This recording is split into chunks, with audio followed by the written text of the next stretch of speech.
They stick to surfaces. They have little fingers. Yeah, I know. Well, it means something like that sometimes.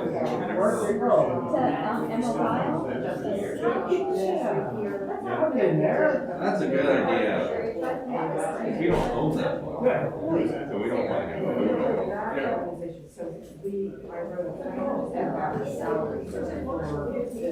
Yes. That is also true. Less food on books, the better we're on.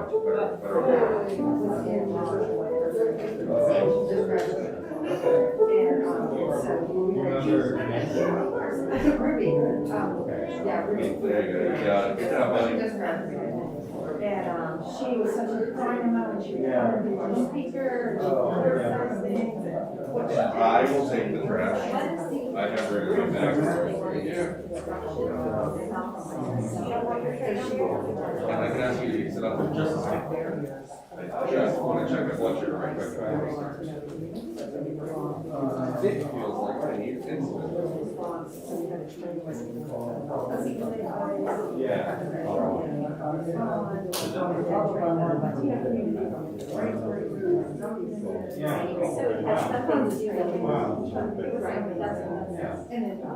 Right, and then everything's up. That's not an issue.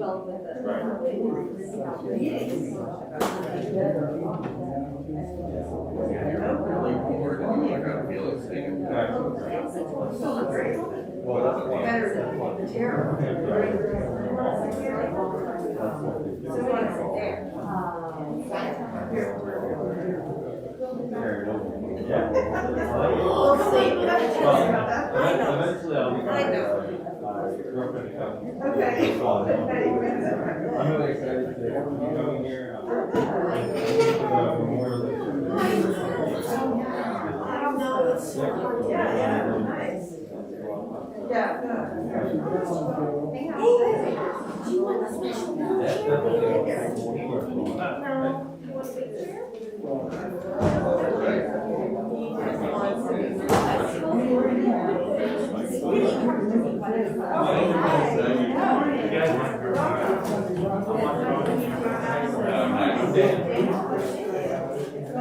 chair?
called the singing bowl for nothing.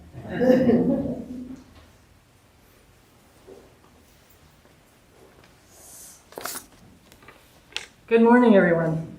Good morning. By the way, this is an auspicious day.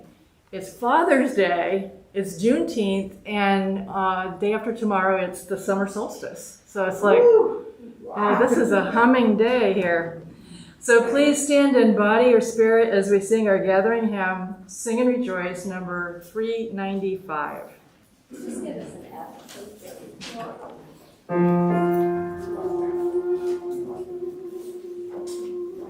We'll start in unison, and then we'll be in two parts. You want to just come a little bit more forward? Sing and rejoice, sing and rejoice. Let all things living now sing and rejoice. Sing and rejoice. Sing and rejoice. Let all things living now sing and rejoice. Sing and rejoice. Sing and rejoice. Let all things living now sing and rejoice. Sing and rejoice. Sing and rejoice. Let all things living now sing and rejoice. Sing and rejoice. Sing and rejoice. Let all things living now sing and rejoice.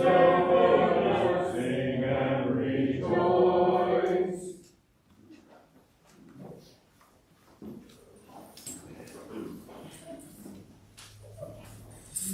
It's really lovely to see everybody here. So welcome to the Unitarian Universalist congregation of Hillsborough. We're an open and welcoming congregation. Whoever you are, member, friend, or guest, we're glad you're here. We're defined by covenant rather than to a statement of belief or creed. We support each other in spiritual growth, deepening of faith, and one another to find more love and deep truth inside ourselves and in the world. I'd like to thank everyone who's made this special worship celebration possible. Filling in for our wounded Aviva Enoch, our normal music director, is the newly married Evan Woody. Thank you, Evan, for filling in. And thank you to Jasper. Where's Jasper? Okay, so Jasper Becker is going to be our listening ear today. And my name is Linda Seligman, and I'm our worship coordinator for today. And it's my pleasure to introduce a chaplain friend who is a cardiology chaplain resident at our UNC program. Our special guest today is Reverend Ronald Thomas, who will be speaking about Father's Day, which is recognized nationally and internationally as a day that honors and celebrates and commemorates past and present fathers' contributions to family and community life. This recognition is significant in an era where so many fathers, especially African American fathers, are absent due to imprisonment, and some ignore their family and social responsibilities. Reverend Ronald Thomas Sr. is married to co-pastor, and I don't want to mispronounce your name, Isley Thomas, for 38 years. They have one daughter, Kelly, and it's great that you brought your family, and Ron Jr. and Nicholas. So thank you, and Daniel. So thanks for all being here. I appreciate that. It's nice to have you with us. Today, he and his wife serve at the Church of NC. And please correct me if I get anything wrong. Before COVID, they met at the University Baptist Church Great Hall in Chapel Hill, and they presently meet online via Zoom. And we're doing this as online also. and they hope to return to public meetings in the future. The Reverend Thomas graduated with a master's degree from Duke Divinity School and Union University and is a fellow at Life Management Institute. So we welcome you all today, and thank you so very much for being here.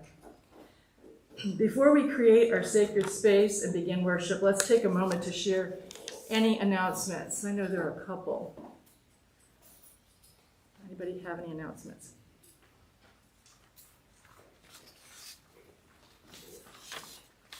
Good morning, everybody. My name is Heather Kraft. I can't seem to find my name tag.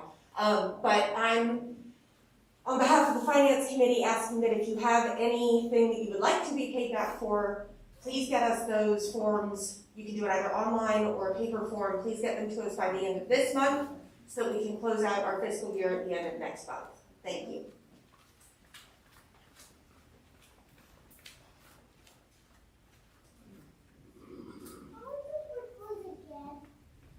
You can see that I have brought the quilts out from the RE room back there, and they need to be hung. And I thought maybe I could do it by myself, but I cannot.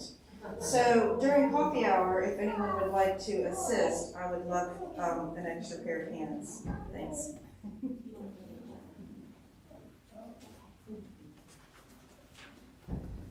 Hi, I'm Aurora. I have a brief announcement about religious education. RE, okay, that works too. RE will continue during the summer, but only every other week. So the second and fourth Sundays we'll have RE in July and August, and then in September after Labor Day we will start regular weekly RE. And RE stands for? Religious education. For children? For elementary, this is the summer will be aimed for elementary age children, and then the fall we hope to offer OWL, which is aimed at at middle school age children as well. So elementary stuff mostly during the summer. Middle schoolers are welcome to come hang out if they'd like a break from the service, and then both elementary and middle school during the school year. Thanks.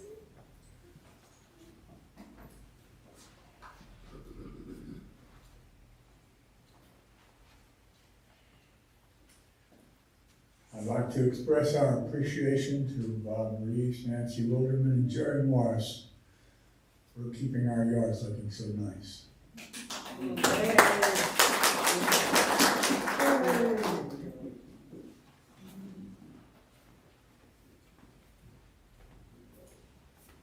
As our representative to OCIM, Orange Congregations and Missions, I recently received a summer pantry update list. Quite a bit of expanded for the food pantry. They're obviously in need. I think some of their shelves are empty, and of course with the inflation and everything else, they're struggling to take care of everyone in Northern Orange County. So somebody got an insert in your bulletin today about this expanded list. If you didn't, I've got some extra copies at the door when you leave, and there's a list on the where the basket is outside underneath the name tag table too. So anyway, I hope this will be a guideline. I hope everybody can maybe once a month think about bringing in a handful of any of these items, cans or bags of food or personal items that are listed here as well. Thank you.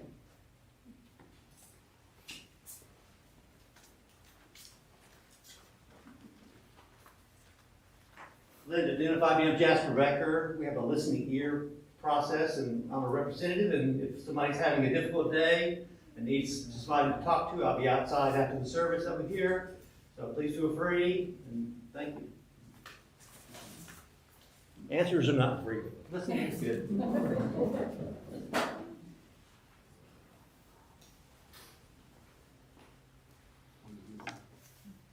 Okay, great. Thank you. Appreciate that. So let's make sure that we put our cell phones in worship mode, make sure they're turned off. Just a reminder to please keep our masks on. I had to change mine. I was just getting mask fog. So we're a community of liberal, open-minded people who strive to connect with one another in love. We now create our sacred space by lighting our chalice, the UU symbol of the light of truth that each of us seeks, the light of hope that each of us brings, and the eternal light of love.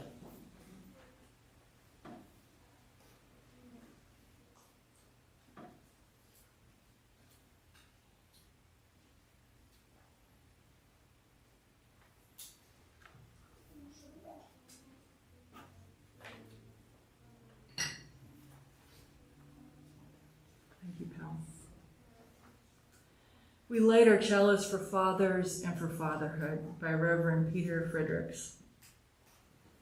For sleepless nights, awaiting the curfew breakers. For anxious hours as a driving instructor. For hours spent on sidelines cheering and watching school plays, sometimes resting my eyes. For the pressures of breadwinning. And wait till your father gets home. For teaching moments and mentoring moments. For making up answers when you just don't know. But are expected to, because you know everything. For scrapes and boo-boos, kisses and band-aids. For hugs and kisses, and silliness and play. For bedtime stories and early morning ice up. For all the aftershave and ties received as gifts. For handing over car keys and waves of goodbye. For father-daughter wedding dances and cradling grandchildren for the first time. For all the moments and all the meaning and the role of a lifetime. Light our chalice for fathers and for fatherhood. Please stand in either body or spirit as we sing our opening hymn, Chant for the Seasons. This is in honor of the summer solstice, and that's number 73.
Thank you. I know this may be a little confusing. Sorry about that.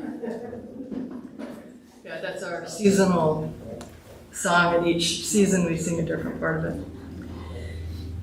Ours is a welcoming community where we find connection, a sharing community where our joys are celebrated, and a caring community where our sorrows are lessened. Each Sunday we take time to reflect on the special happenings that have occurred this week among our members and friends.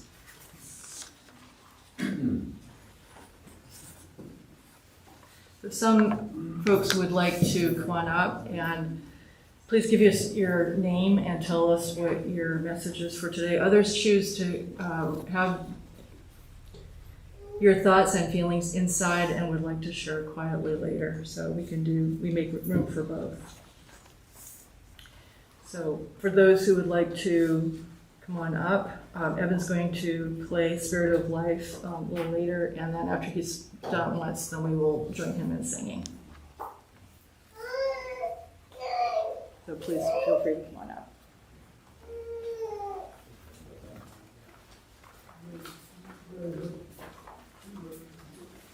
So I'm not exactly sure my relationship to him. He is my cousin's other grandpa, but he has been the primary caretaker for his wife who has advanced Alzheimer's, and he fell and is now in hospice, and so this is my family down in Alabama. They're all trying to figure out who's going to take care of whom. So if you could just keep them all in your thoughts.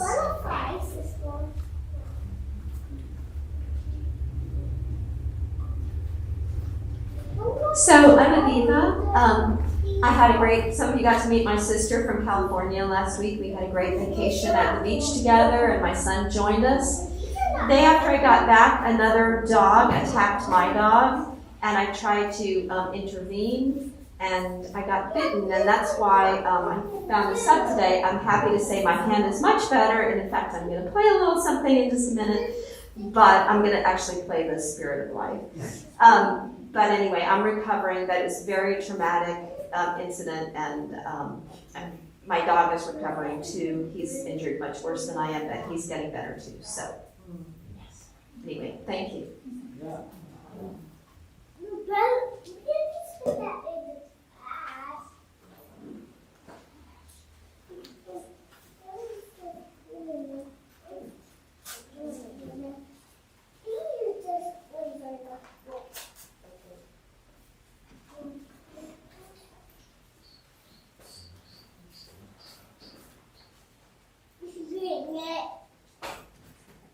Okay, whoa.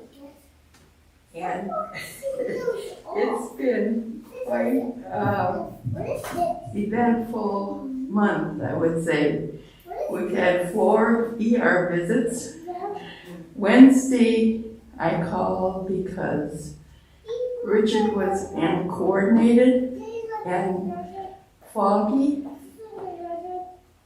And so he went by ambulance to Duke, and I followed.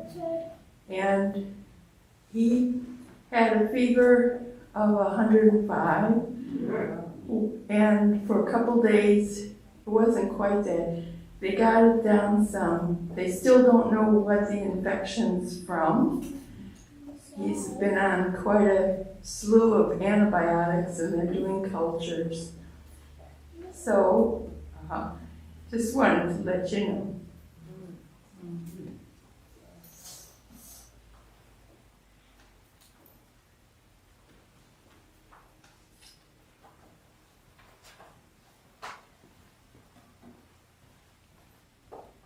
Hi, I'm Sherry Woody. I just wanted to share, Tracy has been experiencing a lot of abdominal pain for the last 4 or 5 months, and they hadn't been able to figure out what was wrong. And after frustration of being a female in the healthcare system and not being listened to, she found a provider who realized that she actually had her IUD was in her fallopian tube, which is why she was having so much pain. So this week she had a minor procedure to remove that, and that was wonderful. It went without a hitch. And she's very grateful for finding a provider who listened to her before there was fertility issues to be concerned about later. So, although it was a bad thing, it ended up in a really positive way. And then Sarah wanted me to share that she found out last week that she got the 4th grade teacher position at Grady Brown, and she's super excited to be able to stay there.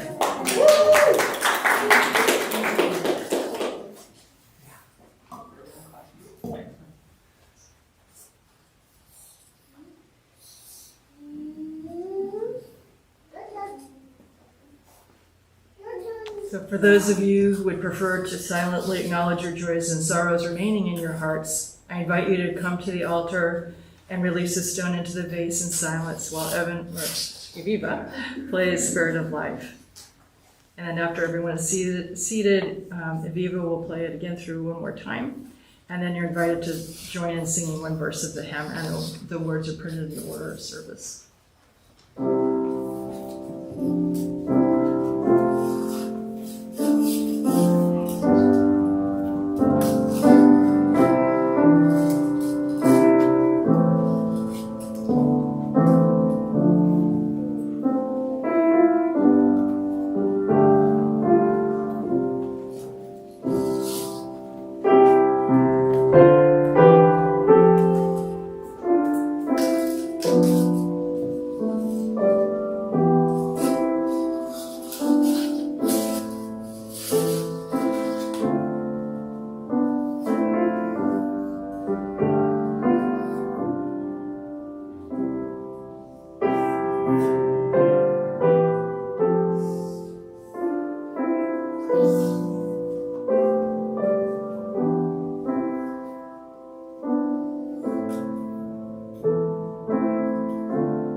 We hold all these things within the heart of this community, both spoken and unspoken. By remaining silent for a moment as we consider what has been shared and how we might respond.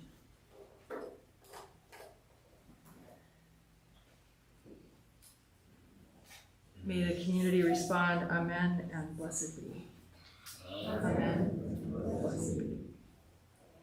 Now we will be singing our children to class, and this is the Reed's Children Benediction, and it's located on the inside of the back cover of the gray hymnal.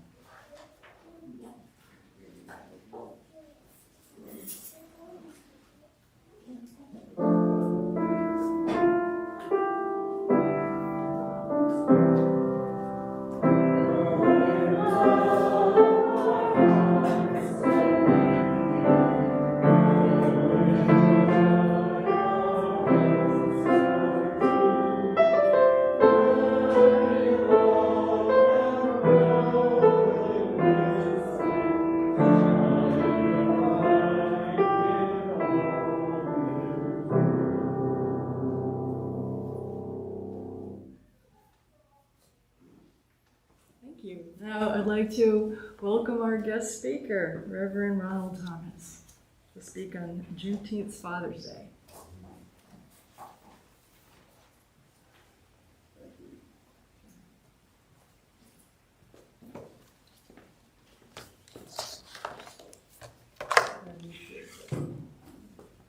Aviva, did you want to do that?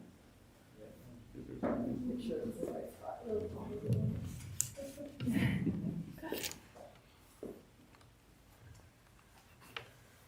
Thank you so much for this opportunity to be here with you today on this very special day. There were three things that were mentioned. I think it's Father's Day, Juneteenth, and also our wedding anniversary.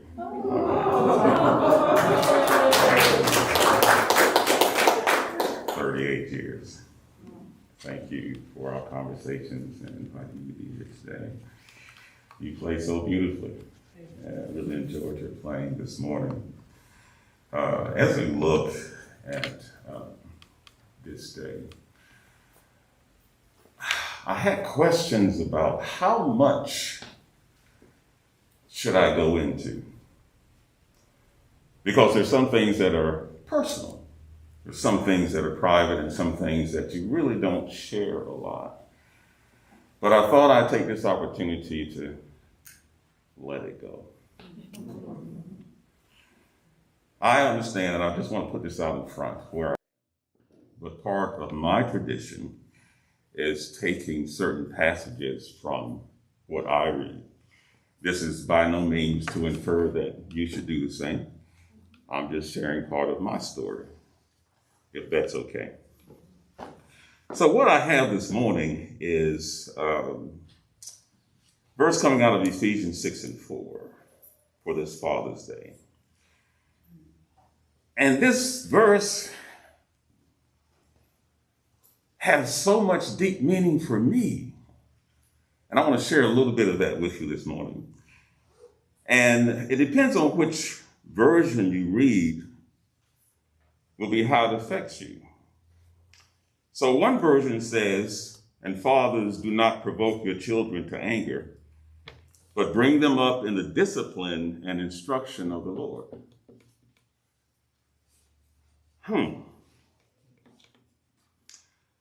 Well, I provoke my children to anger every time I ask them to take out the trash. When I ask them to clean up their room, so I guess I'll provoke my children to anger. But it says, "But bring them up in the discipline and instruction of the Lord," and that's sort of militaristic for me. So I like the other verse that says, "And you fathers, provoke not your children to wrath." And this is the part I like, because it says, "And bring them up in the nurture and the admonition." Nurture. That's what I was looking for growing up. But that's not something that I found. But I'll go into that a little bit more later. So we know that Father's Day is recognized nationally and internationally, right? day that honors and celebrates and commemorates past and fathers' presence, their contributions to the family, and also to community life. And this day highlights fatherhood and parenting done by males, including our forefathers. It's a time to applaud men who function as mentors and role models for many young people whose fathers are absent, thereby becoming adopted fathers to these youth. This recognition is significant, especially in the African American community, where so many fathers are absent for so many different reasons. The reason that verse meant so much to me was because my father left our family when I was about 6 or 7. So on many Father's Day, I struggled to do something that was constructive on that day. He wasn't in my life growing up. And as an adult, it was hard for me to picture what the ideal father looked like, because I didn't have one as a child. My mother remarried, and my stepfather made it known that he wanted his, quote, own family. My brothers and sisters found no space in his heart. So therefore, I am truly thankful for neighborhood men who risk being my mentor and offering hope to my damaged feelings and the negative visions that I had of what a father was. But even so, I was determined as an adult to counter my story and the narrative of the absentee black father and be present in my children's lives. For those families whose father or father figure was present and active with the family over the years, this day is filled with joy and appreciation.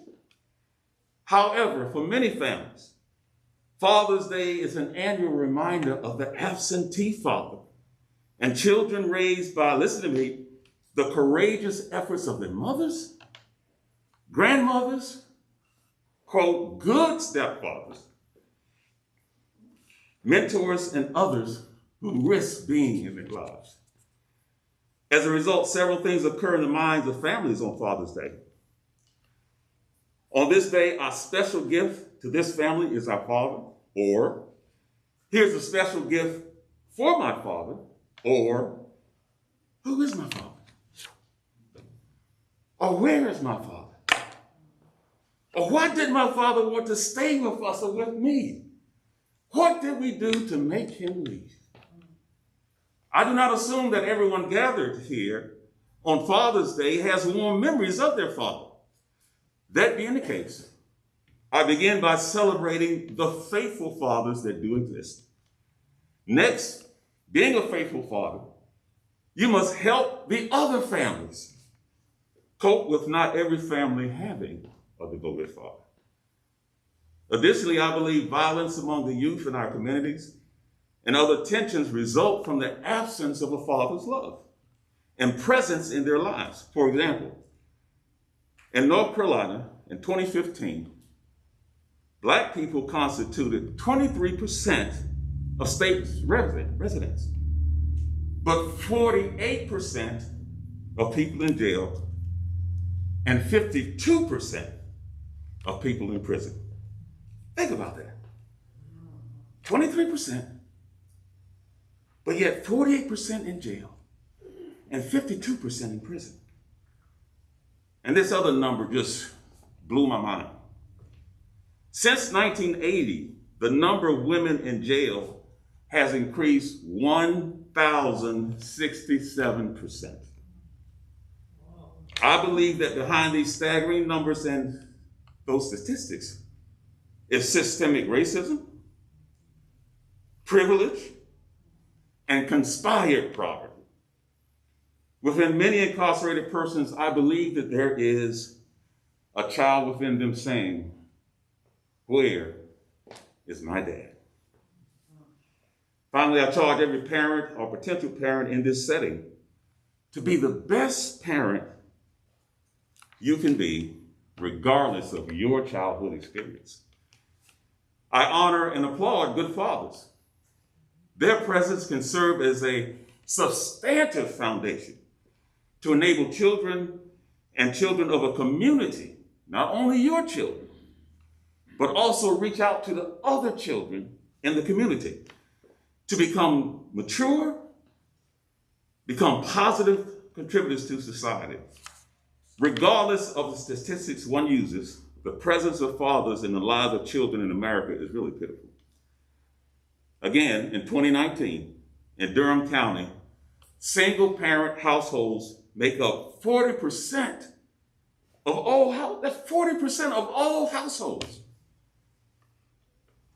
While single mothers can successfully raise boys and girls, I believe life works best when a good father is also present in a child's life. My religious tradition banned women from pulpits and kept them out of significant leadership roles in church and community, and that behavior is unquestionably wrong. That's why my wife and I serve as co-pastors in the same religion that doesn't want her in the pulpit. And we told them it's a 2-for-1 deal. Either we both come or nobody comes. At some point, you have to take a stand and say what's right is right and what's wrong is wrong. Therefore, I challenge the gender inequality of my religious tradition. However, the part of the theology that I'm highlighting today is fatherhood and leadership. Fathers have pivotal and influential positions in the home, in the church, and the community. Now, from the scripture that I read, Paul particularly calls and specifically calls attention to the role of men and fathers in their children's lives. He focused the attention on responsibility and the parental process. And it's quite opposite from some of the models that we hear talked about today. Paul suggests that fathers are required to participate in parenting and produce spiritual fruit in their children's lives. Mothers and grandmothers have significant roles. Likewise, I believe children thrive when loving fathers are involved. Fathers are called men to recognize our contribution to the development of humanity. And yes, fathers do matter. Fathers, provoke not your children to wrath. Paul suggests that there is something that is very special. There is something that is very soothing. There is something that the father brings to the equation, a type of love that is necessary. Paul is clear that we participate in our children's life. We either can nurture them and build them up, or we can tear them down and make them regret life. I believe, and some would argue, that fathers directly and indirectly contribute to the present state of violence and rage displayed by many children. A loving and devoted father in a child's life makes a difference. A caring and dedicated father in a girl's life makes a difference. That's because fathers matter. One thing is inevitable. We need fathers before, and we need them now. We need fathers who realize that love impacts their children's lives. We need fathers who recognize that their words have an effect on how that child proceeds in life. We need fathers who value parenting and purposefully coach their children to what? To all of their greatness, to all that they can be. We need, and I affirm that we have fathers standing in the gap. Specifically, the media portrays the black family as being lost and without hope. The most pervasive images of black men are images of irresponsibility and violence. But we must not get overwhelmed by what the media portrays and overlook the men that are walking in fatherhood, that are walking in dignity, that are walking in their respect. They're rearing children, changing diapers, going to PTA meetings. Glad somebody said something. Paying child support. And then when the unfortunate happens in the marital relationships and their separation, they're still there. Some of them are still there. Some are dying for their families. This gun violence has to stop. Some are comforting their children. Some are protecting their households with their very lives. Fathers matter. I honor the women holding families together when fathers are absent. I believe they would be first to acknowledge, however, that it would be much easier if the father had been actively involved in their families. Therefore, this day I challenge fathers to continue faithfully and forever in their children's lives. Can I get a paper towel or something? This mask is... Yeah, I know. Sorry.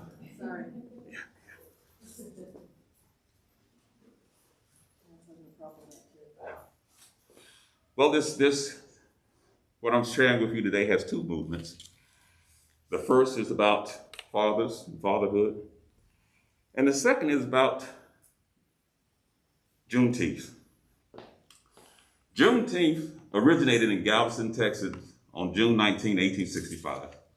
On this date, the people of Texas learned that the Civil War had ended and enslaved people had gained their freedom. Major General Gordon Granger, the leader of the Union troops, issued General Order Number 3, emancipating, this number is staggering, the last 250,000 enslaved people who remained captive despite President Lincoln's Emancipation Proclamation of 1863. Justice was delayed, but ultimately not denied. The name Juneteenth may capture the excitement that some of the people felt. It's not good English, we know that. The celebration should be June 19th. But if you can imagine just for a moment,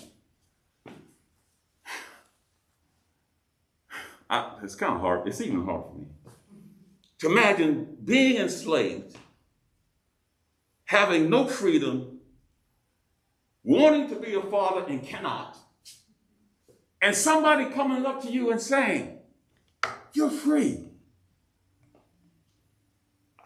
I don't know what I would call it. My gosh. Juneteenth, I might even curse, I don't know. But somebody coming up to me and telling me after all these years, after all these generations that I've seen, after the brutality that I've experienced, that I am now free, I wouldn't be thinking about grandma. And so this new word came, Juneteenth. African Americans and their allies celebrate Juneteenth as a reminder of the cruelty of slavery and the universal right to equality and freedom. Also, Juneteenth reminds people the denial of justice that was due to human beings, to people. And it's still being denied. Because black men get harassed and are arrested for simply driving while black. So what do I do as a black father when the morning comes and my eyes open to see another day? I get concerned that my children will get stopped again for no other reason, hoping that they will mess up. And my oldest son said, Dad, I'm so tired of holding onto the steering wheel and getting stopped for nothing. They asked for my driver's license, and they look like they want me to do something. My wife told me, what was it, yesterday? She was stopped by the highway patrol for simply coming out of a parking lot and going on the street. And they pulled her over for no reason. So after getting her driver's license and putting her in the system, you can go now. What was that all about? We're still suffering today.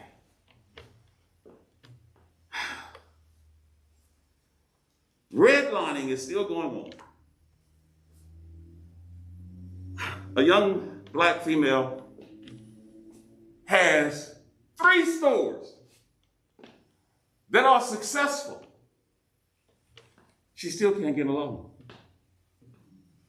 because she wants to expand. So consequently, African Americans must continue resisting institutional racism and create institutions that are open and care, emphasize education, neighborhood development. Oh my God. Although President Lincoln issued the Emancipation Proclamation 2 years early, actual bodily freedom was slow in coming to the lives of the majority of enslaved men and women living in Confederate strongholds. For a full 2.5 years after Lincoln's famous address, African American men and women in Texas and other places were still confined to slavery, some totally unaware that they were legally free. Juneteenth is also known as Freedom Day and Emancipation Day. For African Americans, more importantly, this day represents the continuing legacy of resistance to oppression and systemic racism. And so there are services being held all across the land. I'm so glad that services are being held here. I really appreciate the opportunity to come and share some of this news with you. But unfortunately, slavery is still a reality in our world. Some estimates, and the number I looked at was 45 million enslaved people worldwide. In addition to thousands that they said, quote, illegally enter the United States through human trafficking. That's the name given to the modern day slave trade.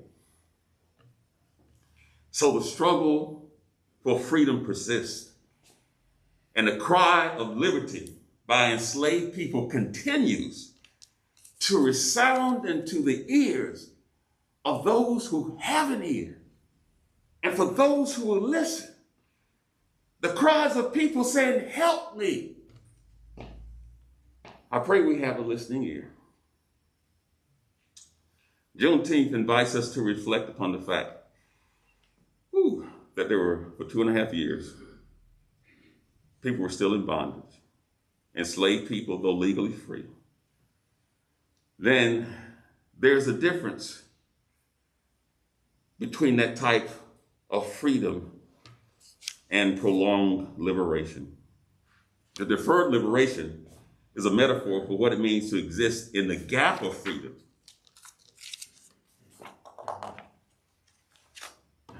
I got another hour left. The gap between the now and the not now. In other words, Juneteenth points to a liberation that is really a time-lapsed event. It has a beginning, but it's an ongoing project. And it beckons us to write the vision and keep it ever before us. Juneteenth signifies that freedom and liberation is both behind, it's both with you, and it's both ahead of you. And for those who love religious terminology, it's kind of eschatological, really. Okay? But I won't get into that right now. Without vision, people languish and perish. And yet it's so easy to become blinded by the difficulty and the devastation that surrounds us at times, and it even invades our lives. The challenge before us amid overwhelming problems. And against all odds is whether we will allow the vision to take us to a place where we can receive our sight, a picture of justice before us. We're called to endure, proclaim, and announce the vision of justice in areas of destruction, grief, and brokenness. Visions of hope, freedom, and justice come to us in some of the most distressing moments, yet we choose not to abandon those whom our world has left behind. Ours is a vision of justice. A vision of justice informs us to speak and not remain silent. A vision of justice is not a fixed word for the present time. It is a word now and a word that we carry with us square into the future. Amen. So we say presently and futuristically that we are with those who are suffering. Pure justice is not like humanity's form of justice. Humanity's justice falters. Pure justice does not. Humanity's justice discriminates. Pure justice does not. Humanity's justice fails. Pure justice does not. Pure justice welcomes others to live and thrive in the community. Pure justice may seem delayed, but it ultimately cannot be denied. It doesn't wait for an appointed time. Obstacles may seem to get in the way of the vision, in the way of our purpose fulfillment, but resistance to pure justice is futile.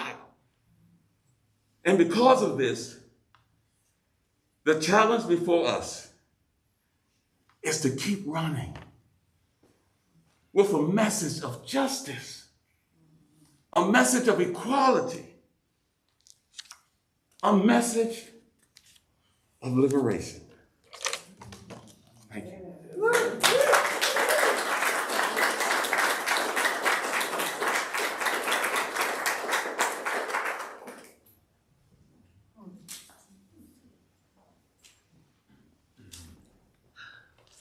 I'm just resonating after hearing your talk. I just deeply, deeply thank you for your message today.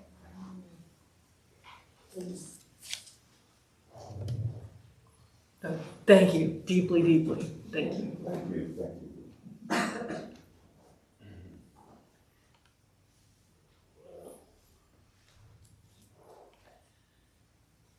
Just let that sink in.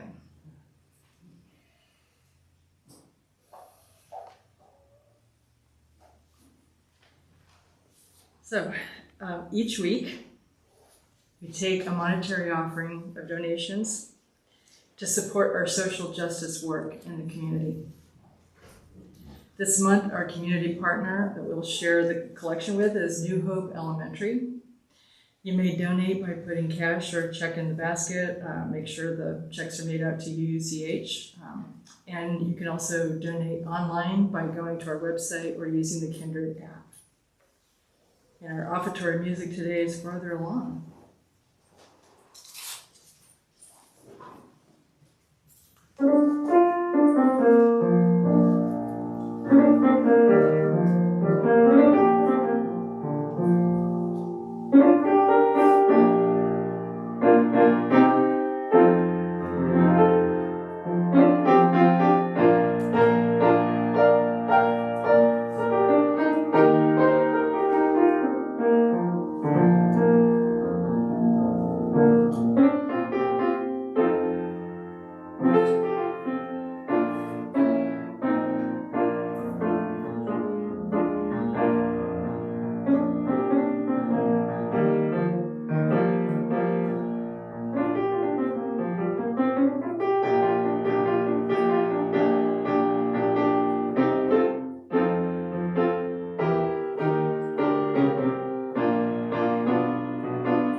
Please join me in our prayer of collective gratitude found in your order of service.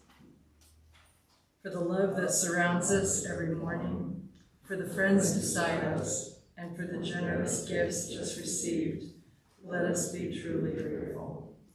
Our closing hymn is This Little Light of Mine, number 118.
Father's Day prayer.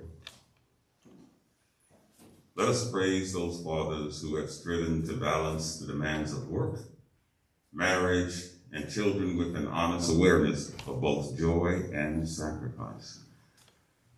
For those fathers who have been wounded by the neglect and hostility of their children, let us praise those fathers who, lacking a good model for a father, have worked to become a good father. For those fathers who, by their own account, were not always there for their children, but who continue to offer those children, now grown, their love and support. Let us praise those fathers who have died but live on in our memory and whose love continues to nurture us. For fathers who, despite divorce, have remained in their children's lives, let us praise those fathers whose children are adopted and whose love and support has offered healing. For fathers who, as stepfathers, freely choose the obligation of fatherhood and earn their stepchildren's love and respect. Let us praise those fathers who have lost a child to death and continue to hold the child in their heart. For those men who have no children but cherish the next generation as if they were their own.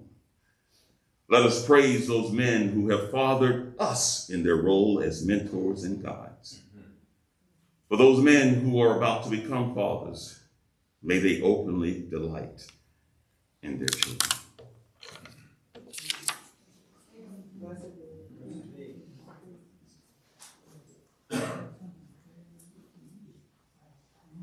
Now would be extinguishing the candle, the chalice.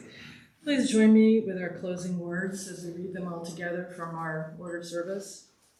We extinguish this flame, but not the light of truth, the warmth of community, or the fire of commitment.